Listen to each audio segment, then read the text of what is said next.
Hello, my name is Chloe Rose, and I will be reading Willie, a poem inspired by Dwayne Hanson's Executive. It's been too long a day for him. His feet are weary, led on pinstripe poles, dull leather soles and edges fraying. The bus is late, he does not care. His briefcase is dead weight, a collection of useless papers, unread calculations and estimates he'll never need again. He cannot see the dull gray sky, the dull gray city buildings. He cannot smell the thick black smoke, the dirty air of this world-worn city. He doesn't feel the splish-splash, pitter-patter from the dark, dull clouds he cannot see, or feel the icy whip of October chilling him to the bone. What shall he do? What can he do? Unemployed, fired, hurry this up, get out. How can he go home and face her? Misery will follow him, knocking on his door, wearing his clothes, his shoes, bearing the face of this broken man. His soaked clothes lie heavy on his shoulders. The bus arrives. He does not care. Hi, my name is Kane Anderson, and I'll be reading my poem on Hercule. He is called Hercule to the Etruscans, but goes by many different names. Heracles to the Greeks, Hercules to the Romans. Son of Zeus he came to be called, warrior from the heavens raised on earth, to protect, to fight, to conquer and be glorious, to defeat and to be glorious always. Like father, like son, you might say. He must perform a test of heroic tasks, then rises to the gods to claim immortality. As strong as 100 men, yet gentle as a mother with her child. Like a modern-day Olympian, he stands triumphantly, club in one hand and bow in the other. A lion skin draping him is his trophy, his gold medal, an olive branch crown. I am Hercule, he shouts throughout the land and villages. His powerful voice echoes against the clouds. Even the stars form a picture of him in the night sky, so all gaze upon his glory and greatness. He takes you to your greatest achievement, inspires all heroes to unleash magnificence into the world.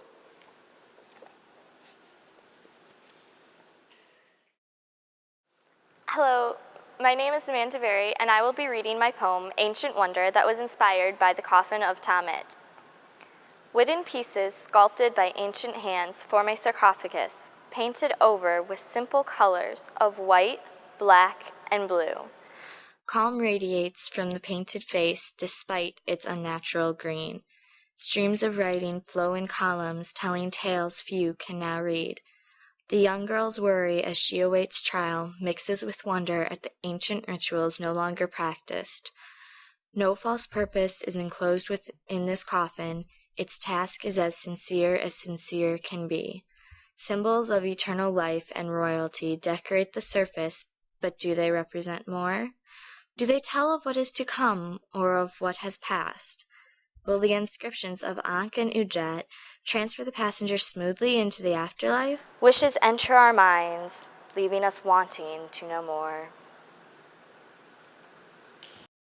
I'm Adrienne Harmon, and this is Loss of Color, based on Woman in a Black Hat by Pablo Picasso. In a faded, dreary club, a woman blends into the walls. Lost in geometric grays, shadows without light, her face is a winter's night, cold, numb, and pained. Her polished exterior struggles to hide despair of lost love. Her eyes are screaming, "Can anyone see me? Can anyone find me? Because I seem to have lost myself." Her mind is filled with endless static, except for memories. Only his face and loving words could bring back the woman of color. A touch of hopeful greens remain, that he might return and reopen her heart. Of passionate reds and joyful yellows. And I cannot breathe, and my heart is captured as I watch this painting that could have been me.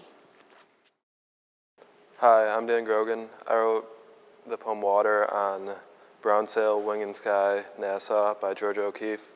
Water is smooth as glass, cut only by a single vessel. Water so saturated with salt, you can taste it. In the air you breathe. White sand slowly disappearing, into the ocean, the only friend and neighbor. White sand so barren of life, to the naked eye there is nothing here. Lonely lighthouse on the horizon, a single brown ship sails on, all alone except for the storm it cannot see. Hi, I'm Katie Krause, and I will be reading Juxtaposed into Sync, based on the painting Projecting Planes by Irene Rice Pereira. Geometric, yet flowing. Crisp, yet delicate. With rhombi and rectangles, measuring scales and kites. Dry, yet watery. Night, yet day. Washed with ocean waves and the moon. Sunrise and sunset. Childlike, yet advanced. Clean, yet soiled. Playing with games of hangman and sheet music. Batteries and caulking. Graphic, yet romantic. Ancient, yet turn of the century. With abstract elements and old epistles. A musical work in progress and an electronic invention. Juvenile, yet elderly. Stark, yet so elegant. Hi, I'm Allie Freddy, and I will be reading Once a City, based off the painting The City by Maria Helena Vieira de Silva. Once a lively place to go, with vendors and children yelling to and fro. On the outskirts of the city, the boardwalk winds. The deep golden sun warmly shines. At the boardwalk an upbeat day, the ocean soon will wash it away. The waves grow wild as the rising winds whirl, clothes hanging on lines twist and twirl. A rumble roars from on high as shocking lightning illuminates the sky. Wood splits and cracks, docks lurch and fall, stormy waves break over the seawall. Now crossed and twisted, the wood from the boardwalk winds. In the clearing sky, the sun warmly shines. The boardwalk is crushed, now a pile of debris, gracefully being carried away by the calming sea. Hi, I'm Charles Joseph Gabor III, and I'm reading my poem Advent of the Evening, based off of Brook by Moonlight, Ralph Albert Blakelock's painting. Brook aglow with shining moon, trees burst into summer's bloom. Palest sky of gentle light changes into darkest night. Leaves so dark begin to sway as the wind begins to play. Trees of black their shadows cast on a watery looking glass. Gleaming orb of brilliant white completes the scene of this twilight. Stars will soon my soul delight, dancing through this endless night. Hi, my name is Taylor Sawyer, and I wrote a poem about Thomas Cole's The Architect Dream titled God's Balcony. Like a catalog of architectures, Greek, Roman, Egyptian, European, it is as if I am God standing on my balcony, looking through my folds of olive curtains. The people, they look like rocks on the sand, yet they have built. My church stands alone amidst the pines, across the bay, hidden by a shadow. All of history's finest places decorate the seaside. The glossy paint sharpens the sun's shine on their edges. No rain has ever washed their walls. The clouds are locked in place. Permanent, perfect weather. The birds, they love the sea. They love to fly and admire my city. I have spent days examining my creation.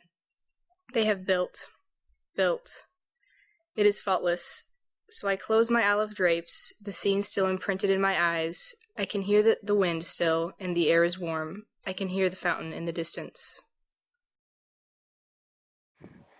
I'm Michelle Domkowski, and I'm going to be reading Journey, a poem I wrote inspired by this painting, El Capitan, Yosemite Valley, California, by Albert Bierstadt. Mountains reign over the land, the dark, thick forest, the meadow, welcoming. Deer graze without fear, with pleasure. The river flows and the sun glows. See this place as a journey. It begins, like birth, with joy in the meadow. Then strength and courage are tested through an unknown forest, full of shadow and doubt. Ahead lies our desire, over mountains, high in the heavens, the wilderness eternal. After the journey, one looks back like the river, reflecting. Is your life as beautiful as this? Hi, I'm Caitlin Krisman. My poem is titled Fairy Tale. It was inspired by Francois Boucher, The Mill at Charenton. my very own fairy tale, my turn to role-play simplicity. Life in this dream is perfect. Iridescent greens and blues are all my eyes can see. I am child, full of wonder, seeking pleasure. Judgment has no chance. Only optimism pumps the blood through my heart. The gateway to true happiness lies just beneath these tall, tangled trees. Wash clothes, enjoy water, sunbathe, luxuries taken for granted. I hide here, escape here, in endless identities. A cottage rises in the midst of my dreamland, my fortress of serenity. Surrounded by plants and fresh air, blooming, alive, flowing. Bright capture day, clouds gadly scatter, wild animals play. All is fair, beautiful, serene, once upon a time. Hello, my name is Tom Cedos, and this is my poem called The Feast of Herod, inspired by Mattia Preti. First, the killing of an innocent man on a whim. Then, Salome presents the gift head. Stricken with the sudden illness of ugliness, Herodias' hand flies to her chest to quell the horror. Herod's gesture flares. Is this what you wanted? No response. The gallery watches from behind, where an axe saunters satisfied with a clean cut. Herodias stares into John the Baptist's eyes. Their answering vacancy strikes her with guilt. Her crimson dress, is it stained with his blood? Salome, so proud to do what mother had asked. Herod, overwhelmed with this calamity. A sin against humanity, against the baptizer of Jesus himself. Now he is dead. He is nothing. The once prophet Elijah, killed on a whim. I'm Maya, and I'll be reading Fresh Beauty, inspired by Pierre Renoir's The Bather. This selfish world never shares with me, but I don't share myself with the world either. Lonely, I am my only companion. Night veils me, and at last I relent into a deep sleep. Now the morning dew carries darkness away, astonishingly. I gradually open my eyes into the day. What I found was beauty. I yearned so long for the beauty in the world, and yet I found it within myself. My curves, my unique shapes. I'm washing myself with newfound understanding. Refreshed with the sweet scent of serenity, I find comfort in the fullness of my exquisiteness. The stressful burden evaporates into warm, golden tranquility. To the world, I remain invisible, since I don't meet its frivolous standards. I have ceased to care. Bathing in this sanctuary, I am content, and I am calm.